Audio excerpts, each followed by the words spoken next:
உலகெங்கிலும் நடக்கும் முக்கிய நிகழ்வுகளை குறுஞ்செய்தி வடிவத்தில் தெரிந்து கொள்ள ஆதன் செயலியை டவுன்லோட் செய்யுங்கள்.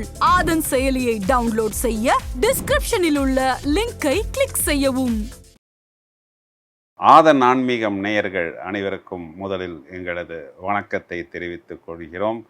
இந்த பதிவில் நாம் மிகவும் ஆர்வமாக எதிர்பார்த்து கொண்டிருக்கக்கூடிய ஆவணி மாதத்துக்குண்டான பலன்கள், அதாவது ஆகஸ்ட் 17ஆம் தேதி முதல் செப்டம்பர் 16ஆம் தேதி வரை கிரக நிலைகள் எவ்வாறு இருக்கிறது, சூரியன் கடகத்திலிருந்து சிம்மத்திற்கு சஞ்சாரம் செய்யக்கூடிய இந்த மாதத்தை தான் ஆவணி மாதம் என்றும் சிம்ம மாதம் என்றும் ஜோதிடத்தில் அழைக்கப்படுவதுண்டு.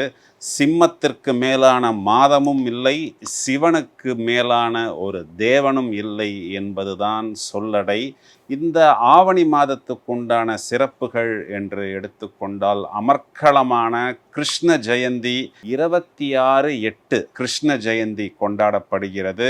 செப்டம்பர் மாதம் 7ஆம் தேதி விநாயகர் சதுர்த்தி அனைத்து இடங்களிலும் கோலாகலமாக கொண்டாடப்படுகிறது. 15ஆம் தேதி திருவோணம் நட்சத்திரம் சஞ்சாரம் செய்யக்கூடிய அந்த நாள்தான் ஓணப்பண்டிகை கேரளத்தில் பிரபலமாக கொண்டாடப்படுகிறது. ஆகஸ்ட் மாதம் 22ஆம் தேதி வாஸ்து நாள், பூமி பூஜை செய்வதற்கு மிகவும் உகந்த நாளாக இருக்கிறது.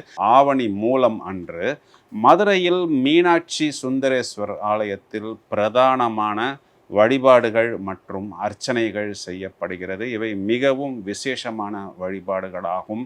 ஒவ்வொரு ராசிக்கும் இந்த கிரக மாற்றங்கள், இந்த கிரக பார்வைகள் என்ன செய்ய போகிறது என்பதை இப்பொழுது நாம் விவரமாக காண இருக்கிறோம்.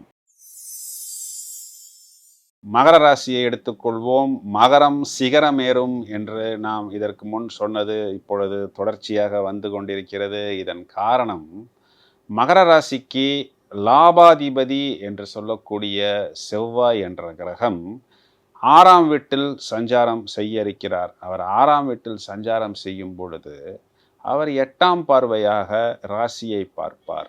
அப்பொழுது இந்த மகர ராசி என்பது இந்த செவ்வாய் என்ற கிரகம், அதாவது லாபஸ்தானாதிபதி உச்சமடையக்கூடிய வீடு.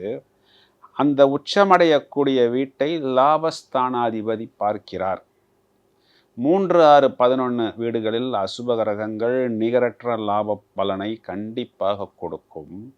இந்த செவ்வாயின் சஞ்சாரம் என்பது இதைத்தான் நான் எதிர்பார்த்தேன் என்று சொல்வதைப் போல் இவர்களுக்கு பூரணமான அனுகூலமான பலன்களை கொடுப்பதற்கு தயாராக இருக்கிறது. இது நாள் வரை ஏழரை சனியின் தாக்கத்தில் வெளியே சொல்ல முடியாத அளவுக்கு இரத்த கண்ணீர் வடித்து கொண்டிருக்கக்கூடிய அந்த மகர ராசிக்காரர்களுக்கு ஒரு நல்ல வாய்ப்பு இந்த மாதம். எப்படி என்றால், இவர்களுக்கு 10ஆம் வீட்டுக்கு அதிபதி சுக்கிரன் 9ஆம் வீட்டில் நீசம் என்று எடுத்துக்கொள்ள வேண்டாம்.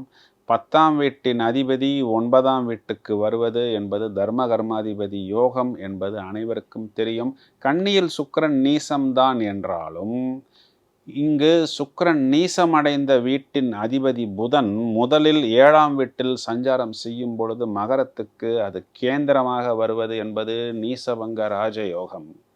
பிறகு புதன் 8ஆம் வீட்டில் மறைந்தாலும் இங்கு சுக்கிரன் கேதுவின் கூட்டணிக்கு குருவின் பார்வை என்பது வருகிறது.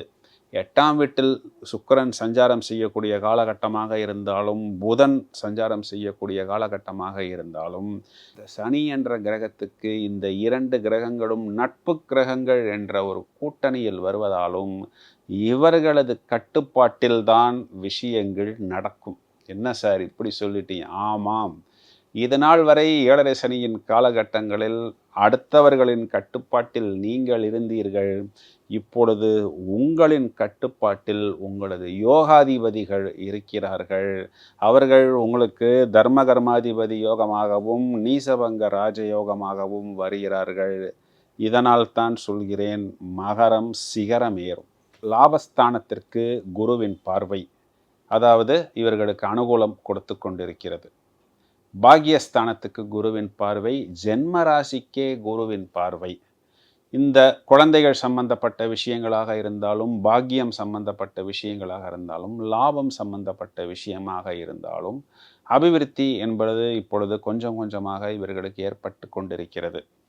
செவ்வாய் 6ஆம் வீட்டில் சஞ்சாரம் செய்யும் பொழுது, குறிப்பாக இந்த பூமி சம்பந்தப்பட்ட விஷயங்களாக இருந்தாலும், கனரக இயந்திரங்களை வைத்து, அதாவது புதிதாக எக்யூப்மெண்ட்ஸ் வாங்குவது, அதற்குண்டான நிறைய ஒப்பந்தங்கள் பெறுவது, அதன் மூலம் வருமானம் பெறுவது, வெளிநாட்டு தொடர்பிலிருந்து அல்லது அரசாங்கத்திலிருந்து அனுமதி பெற்று நிறைய விஷயங்களை இறக்குமதி செய்து, அதன் மூலம் தொழிலை விஸ்தாரமாக்கிக் கொள்வது, நிறைய புதிய கிளைகள் போடுவது.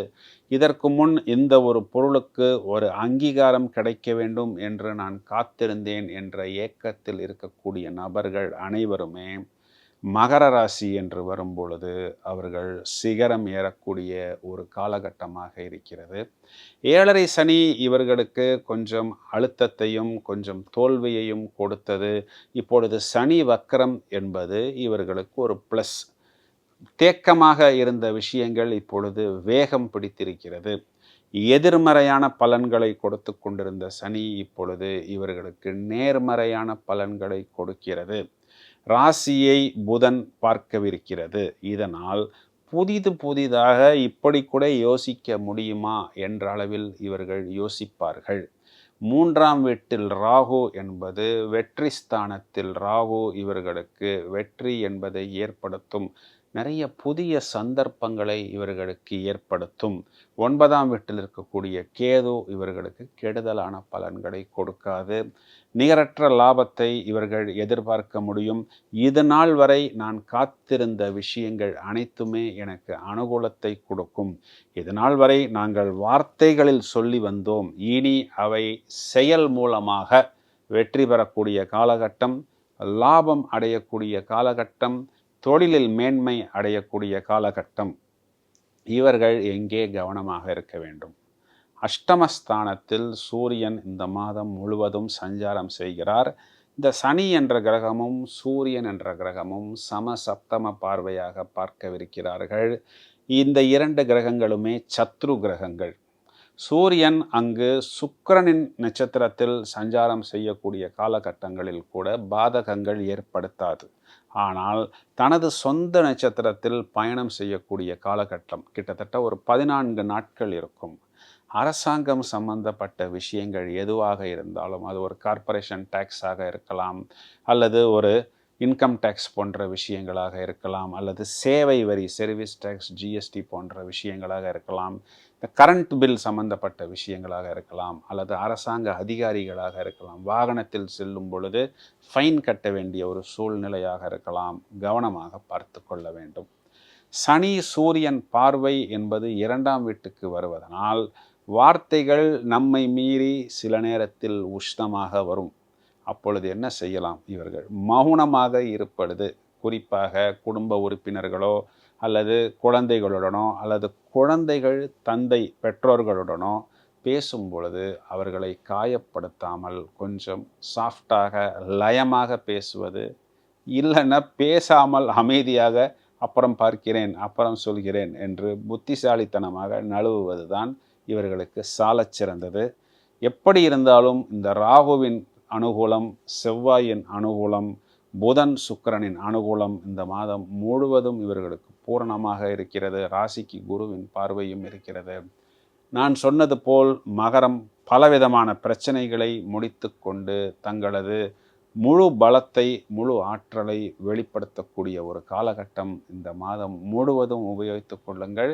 இந்த சூரியனுக்கு பரிகாரமாக ஞாயிற்றுக்கிழமைகளில் சூரியனார் கோயில் செல்வது, சூரிய நமஸ்காரம் செய்வது, சிவ வழிபாடு செய்வது இவர்களுக்கு நல்ல அபிவிருத்தியை ஏற்படுத்தும். வாழ்த்துக்கள். நன்றி.